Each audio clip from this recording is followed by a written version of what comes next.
रेखा दाभाडे यांना असं सूचित करतो की त्यांनी धूप प्रज्वलित करून तथागत भगवान बुद्धाला व विश्वरत्न बाबासाहेब आंबेडकरांना पुष्पार्पण हे धूप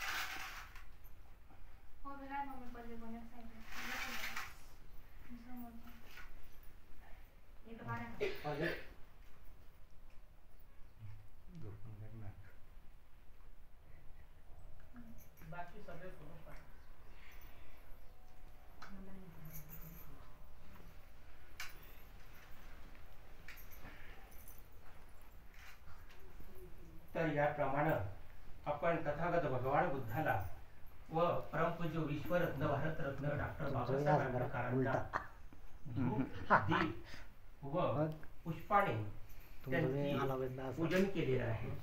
आजचा जो विधी आहे हा सर्वांना माहिती व्हावा। खरं तर या पाठीमागचा उद्देश असा असतो, आपण ज्यावेळेस नवीन घर बांधतो आणि ज्या आपण चाळीत राहतो, शहरात राहतो, ज्या वस्तीत राहतो, ज्या गावात राहतो, त्या घराचा आपण ज्या स्थळी राहतो याचा आपल्या नातेवाईकांना, मित्रमंडळींना, आप्तेष्टांना त्यांचा परिचय व्हावा एवढ्यासाठी वास्तव शांती हा कार्यक्रम असतो। वास्तविक त्या घरात आपणच राहत असतो, परंतु नवीन घर घेतल्याच्या नंतर, नवीन घर बांधल्याच्या नंतर आपल्या नातेवाईकांना ते माहिती व्हावं हा या पाठीमागचा उद्देश असतो। म्हणून वास्तव शांती मंगलमय हा विधी असतो। तसं पाहिलं तर घर हे प्रत्येकाला आवश्यक आहे। पक्षी निवाऱ्यासाठी घरटे बांधतात, साप, विंचू, घूस, उंदीर हे सुद्धा आपल्याला राहण्यासाठी, वाऱ्यासाठी बचाव करण्यासाठी, पावसासाठी, उन्हासाठी, आपलं अंगाचं रक्षण करण्यासाठी पशु पक्षी आणि मानव सुद्धा आपल्या यथाशक्ती अंगाने, आपल्या शक्तीने, आपल्या कमवलेल्या पैशातून आश्रयासाठी, सुरक्षित राहण्यासाठी घर बांधत असतात। हा खरा त्या पाठीमागचा उद्देश आहे। भगवान बुद्धाच्या काळात सुद्धा ज्यावेळेस भिक्खू संघ त्यांनी स्थापन केला त्यावेळेस धर्मप्रचाराला भगवान बुद्धाने भिक्खूंना देश विदेशी किंवा परगावात गाव सोडून धम्मप्रचार करण्यासाठी पाठवत असत। त्यावेळेस भिक्खूंची फार हेळसांड होत असायची, कारण तथागताचा भिक्खू संघ एवढा वाढला होता की त्यांना राहण्याचा योग्य जागा मिळत नसे। तर भगवान बुद्धाच्या काळात खास निवारा म्हणून ते वृक्षाचा उपयोग करायचे। मग मोठा पिंपळ असेल, मोठं वड असेल, म्हणजे ज्या खाली आपण रक्षण करू शकतो आपल्या अंगाचं, म्हणजे ऊन असेल तर सावलीसाठी झाड हे आवश्यक आहे, पाणी बी असेल तर एवढं काही माणूस भिजत नाही। मग भिक्खूसाठी भिक्खूच्या काळात, तथागताच्या काळात राजा बिंबिसार, आम्रपाली, अशोक सम्राट हे फार मोठे दान झालेले आहे। यांनी भिक्खू संघासाठी वेळुवन दान केलेलं आहे, आम्रपालीने आम्रवन दान केलेलं आहे, आपल्या जेतवन हे अनाथ पिंडिकानं दान केलेलं आहे। अशा प्रमाणे फक्त निवाऱ्यासाठी, भिक्खूला सुरक्षित राहण्यासाठी त्या काळात मोठमोठी विहार, चैत्य तथागताच्या भिक्खू संघासाठी राजा महाराजांनी आणि मोठ्या दानदात्यांनी तथागताच्या भगवान बुद्धाच्या निवाऱ्यासाठी, अर्थात मग त्यावेळेस ते वर्षा काळात एकाच जागी 3 महिने राहून वर्षवास करायचे। वर्षा म्हणजे ऋतू, हा म्हणजेच पावसाळा। या 3 महिन्याच्या काळात भगवान बुद्ध एकाच वस्तीत राहून वर्षवास करायचे आणि त्या वर्षवासाच्या काळात ज्यांना जे अज्ञानात आहेत, अंधकारात आहेत, अंधश्रद्धेत आहेत, कर्मकांडात आहेत, अशांना धम्माचं ज्ञान देऊन त्यांना सन्मार्गाकडे वळवत असत. त्यापासून घर किंवा विहार ही प्रथा आतापर्यंत चालत आलेली आहे. कारण त्याही अगोदर मानव हा आदिमानव होता. आदिमानव सुद्धा निवाऱ्यासाठी झोपडी बांधून राहायचा. तर आता तर विज्ञानाने फार प्रगती केलेली आहे. आता घरापासून तर मुंबई दिल्ली सारख्या ठिकाणी आपण जर मान वळवली तर डोक्यातला फेटा टोपी खाली पडेल एवढ्या मोठमोठ्या इमारती असतात. हे फक्त आपला संरक्षण करण्यासाठीच असतं. त्या पाठीमागचा खरा हा उद्देश आहे. म्हणून उपासक सुभाष दाभाडे व उपासिका रेखाबाई दाभाडे आणि त्यांचे बंधू बबन दाभाडे व त्यांची पत्नी व त्यांच्या पूर्ण नातेवाईकांनी यथाशक्ती ज्यांनी मदत केली असेल त्यांना अर्थसहाय्यासाठी त्यांच्या नातलगाचं सुद्धा वैयक्तिक सुभाष दाभाडे व रेखा दाभाडे यांच्या वतीने मी त्यांना अभिदानास पात्र करतो आणि त्यांना मंगलमय कामना देतो की भगवान बुद्धाच्या बलाने, धम्माच्या बलाने, संघाच्या बलाने त्यांचंही नातेवाईकांचं यात फार मोठं योगदान आहे. त्यांचंही या त्रिरत्नाच्या बलाने त्यांचंही मंगल होईल.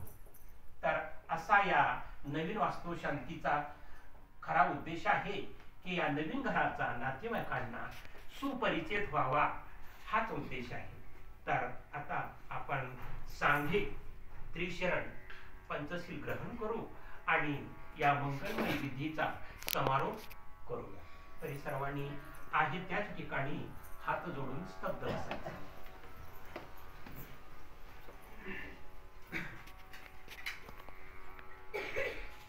बुद्धं नमामि, धम्मं नमामि, संघं नमामि. नमो तस्स भगवतो अरहतो सम्मा सम्बुद्धस्स. नमो तस्स भगवतो अरहतो सम्मा सम्बुद्धस्स. नमो तस्स भगवतो अरहतो सम्मा सम्बुद्धस्स.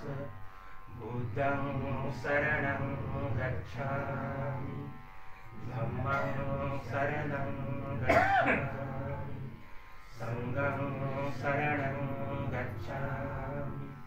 द्वितीयंपि बुद्धं शरणं गच्छामि, द्वितीयंपि धम्मं शरणं गच्छामि, द्वितीयंपि संघं शरणं गच्छामि, तृतीयंपि बुद्धं शरणं गच्छामि, तृतीयंपि धम्मं शरणं गच्छामि, तृतीयंपि संघं शरणं गच्छामि. पाणातिपाता वेरमणि सिक्खापदं समादियामि. आदिन्नदाना वेरमणि सिक्खापदं समादियामि. कामेषु मिथ्याचारा वेरमणि सिक्खापदं समादियामि. मुसावादा वेरमणि सिक्खापदं समादियामि. शूरामेरयमद्यपमादठाना वेरमणि सिक्खापदं समादियामि. साधु साधु साधु. बुद्धं नमामि, धम्मं नमामि, संघं नमामि. याप्रमाणे आजच्या या मंगलमय वास्तुशांतीचा मंगलमय विधी परिपूर्ण झालेला आहे.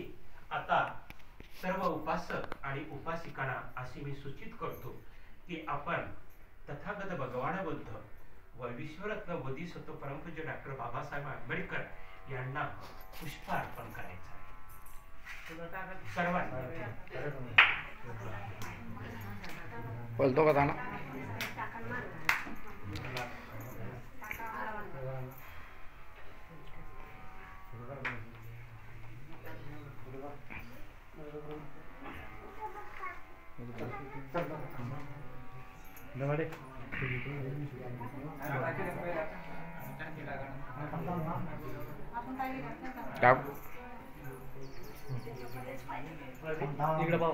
इकडे बाजा फोटो काढ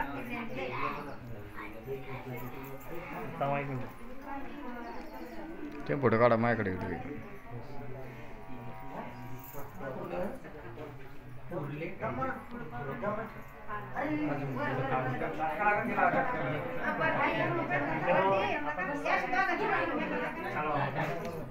भाऊ इकडे अशोक भाऊ पुढे या इकडे पाहा फुलं वाटले नाही काही नाही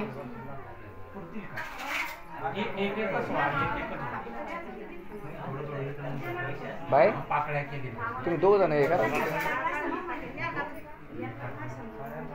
ते तुम्ही दोघ बाबरोदाजी तुम्ही पुन्हा अरे पहिले तुमचं मानला ते आमचं काय पाहुणे माणसं पाहुणे आपण आहे का नाही त्या संदर्भात ना हो ना मग त्या तेच म्हणलं मी तुम्ही जाण पहिले त्याची काय माहिती बाई दाजीला आण तुम्ही जातो होता ना आणि मग बबन दाजीला द्यायला पाठव तुम्ही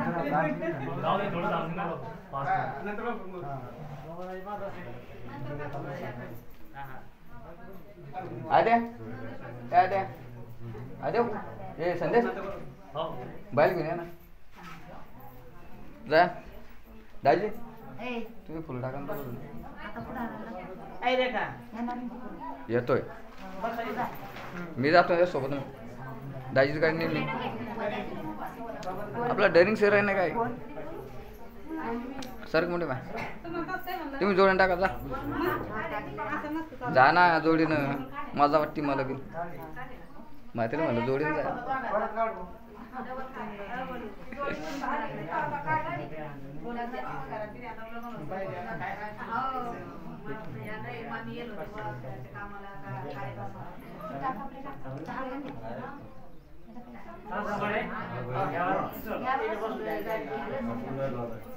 चला चला चला लवकर लवकर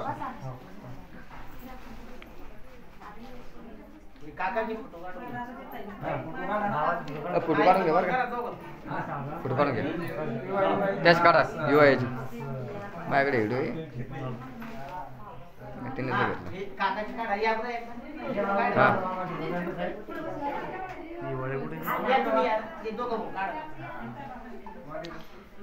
आणि भाषेजवळ उभे राहतो का भाऊ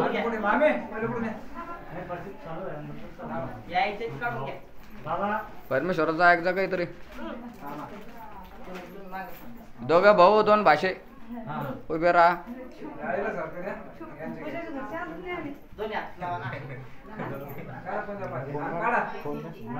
हा निघले तुम्ही थांबा इथे आता मोठे आहोत तिथे थांबा तुमच्या भावाला आणि ते दोन भाषे तुमचे दोन भाषे दोन भाऊ दोन मामा दोन भाषे चला लवकर एक भाषा इकडून एक इकडून एक भाऊ इकडून मामा तुमचा हा हा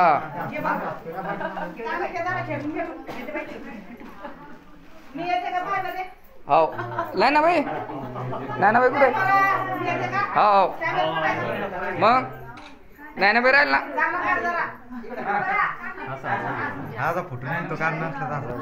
फोटो मध्ये घे फोटो मध्ये आता काढा का नाही ना बाई उभी राह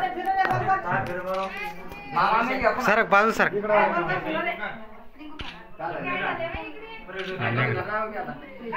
हा